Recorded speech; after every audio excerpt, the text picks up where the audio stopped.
Baiklah, saat ini saya akan melaksanakan wawancara dengan Bapak Pengawas, Bapak Vensel Lengkong MPD. Sebelumnya terima kasih Bapak telah meluangkan waktu untuk diwawancarai. Saat ini saya akan bertanya mengenai identifikasi masalah. Yang pertama, menurut Bapak, guru yang melaksanakan pembelajaran dan memberikan evaluasi pembelajaran tidak berbasis literasi, numerasi, serta konsep pembelajaran bertipe HOTS.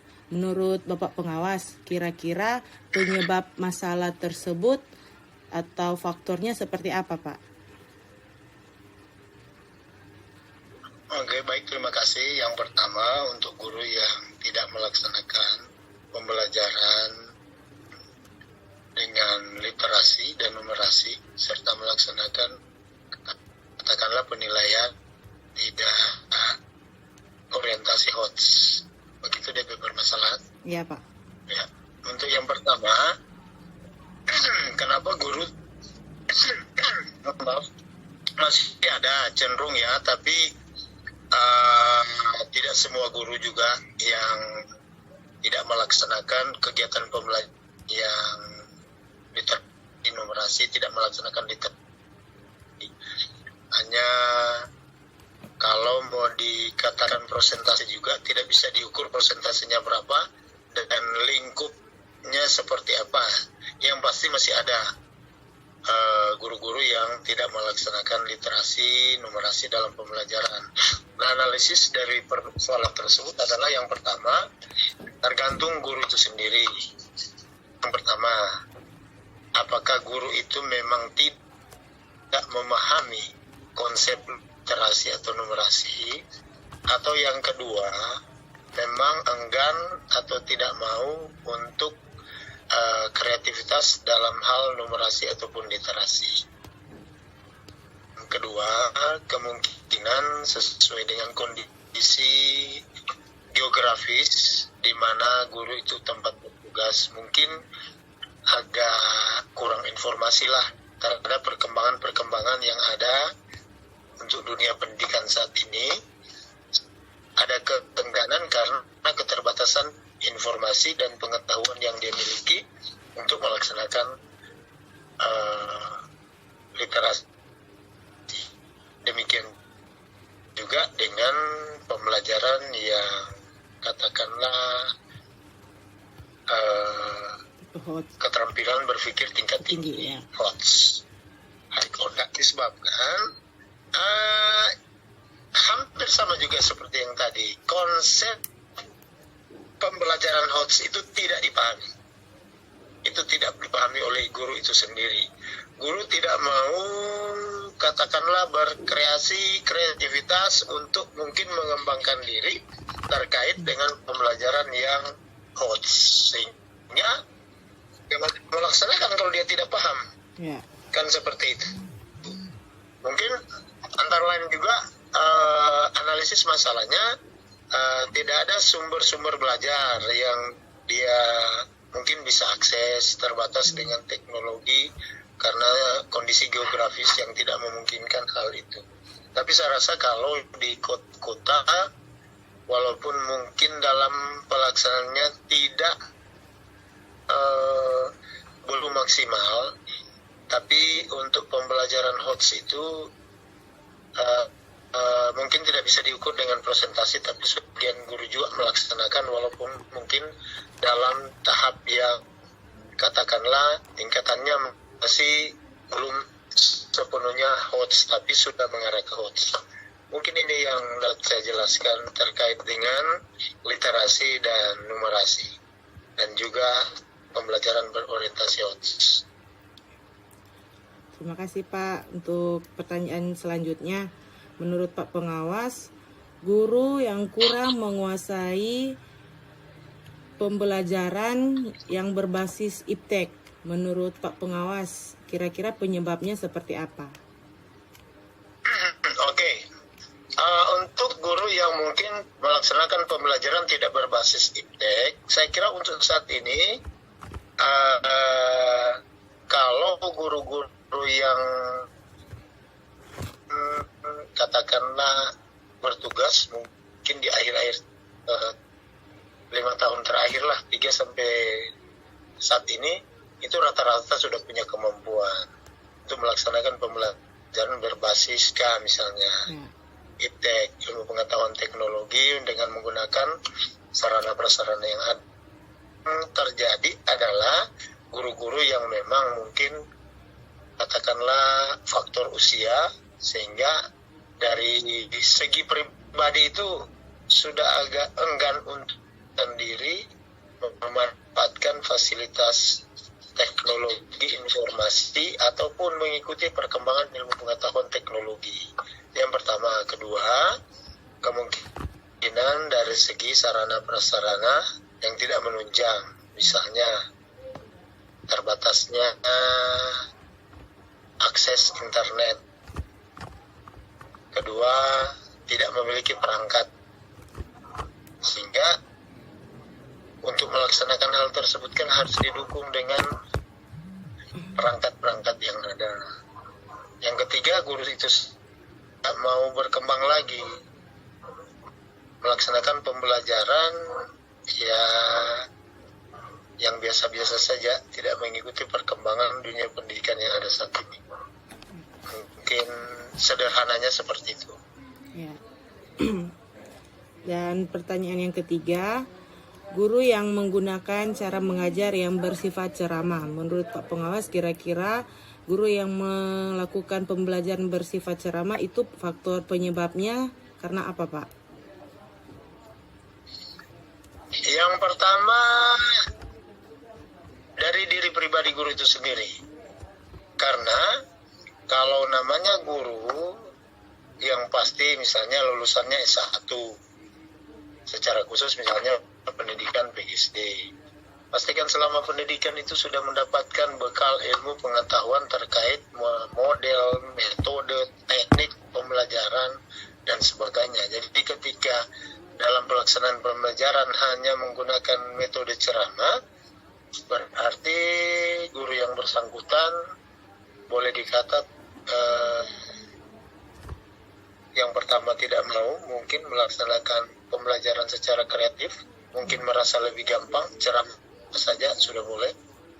Yang kedua, dia kurang mengembangkan diri, kurang memperkaya diri terkait dengan metode-metode atau model-model pembelajaran yang sebenarnya saat ini sudah sangat berkembang. Dan keengganan dari guru itu sendiri untuk misalnya akses informasi, akses strategi, akses metode-metode yang saat ini sebenarnya sudah gampang sekali lewat aplikasi PMM.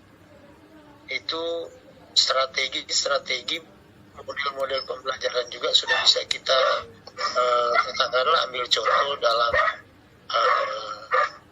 aplikasi PMM itu sendiri. Jadi ketika dia hanya mengajar ceramah, ini yang pasti sesuai dengan metode itu sendiri ceramah, tingkat keberhasilan terhadap pembelajaran itu sendiri kalau bisa diukur mungkin belum dapat memberikan hasil yang maksimal. Karena itu tadi pasti membosankan. Kalau hari-hari ceramah pasti membosankan. Karena guru itu tidak mau berkembang, tidak mau menggunakan metode-metode yang kreatif. Mungkin seperti itu. Oke. Dan yang terakhir, Pak, untuk yang terakhir, siswa kurang berkonsentrasi dalam pembelajaran. Jadi menurut Pak Pengawas, kira-kira masalahnya karena apa, Pak? Untuk siswa yang kurang berkonsentrasi terhadap pembelajaran, yang pertama faktor iklim atau suasana pembelajaran yang di kelas. Pertama, dari segi prasarana itu sendiri, apakah meja, kursi, gedungnya yang tidak menunjang. Karena bagaimana mungkin dia akan belajar dengan konsentrasi kalau sementara belajar atap bocor, meja tidak ada, dan lain-lain. Kedua, faktor guru itu sendiri. melaksanakan pembelajaran yang monoton seperti tadi ceramah, tidak kreatif dalam melaksanakan pembelajaran. Ketiga, faktor lingkungan sosialnya atau faktor kondisi keluarga. Kemungkinan dia tidak secara fisik tidak disiapkan untuk ke sekolah, misalnya sarapan, baju yang bersih, tidak sempat mandi karena tidak punya air di rumah. Ini faktor eksternal yang ada dari sekolah, faktor orang tua, faktor lingkungan, sehingga tidak menunjang dia untuk belajar. Terus faktor psikis, bisa saja di rumahnya mendapat perlakuan yang tidak wajar sebagai seorang siswa, baik dari orang tua mungkin atau lingkungan sekitar. Jadi mungkin seperti itu, sehingga siswa pastilah tidak akan konsentrasi dalam belajar, atau mungkin suasana sekolah atau kelas yang tidak menunjang, antara lain tanpa diperhatikan oleh guru sering terjadi bullying, menyebabkan ketakutan dari diri pribadi siswa itu sendiri untuk belajar. Sang siswa tinggal berpikir, bagaimana nanti kalau saya pulang, apakah saya akan dibully lagi, dan lain-lain. Saya kira untuk singkatnya seperti itulah. Ya. Demikian wawancara saya dengan Bapak Pengawas Vencel Lengkong MPD. Terima kasih Bapak sudah meluangkan waktu untuk diwawancarai. Semoga Tuhan memberkati Bapak dan keluarga. Sekali lagi terima kasih Bapak. Ya, terima kasih.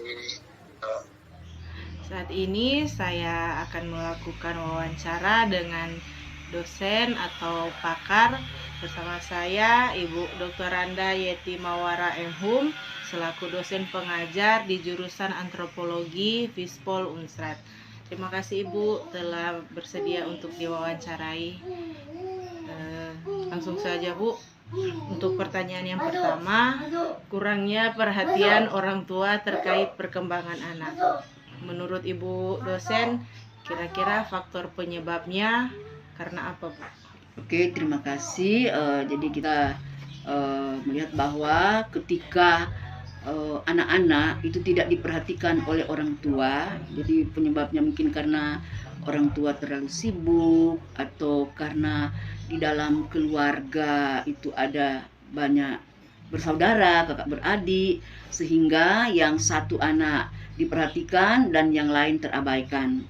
Sehingga kita bisa melihat di sini bahwa ketika terjadi hal seperti itu, tidak ada perhatian orang tua terhadap perkembangan anak, maka akan ada risiko yang terjadi atau ada penyebab yang terjadi ketika anak itu diabaikan atau anak itu tidak diperhatikan.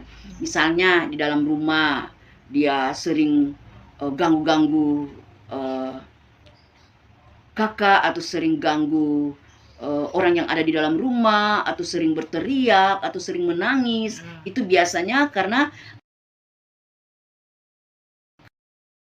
anak ini akan membuat satu kegiatan atau tindakan-tindakan yang di luar di luar batas yang kita harapkan sebagai orang tua.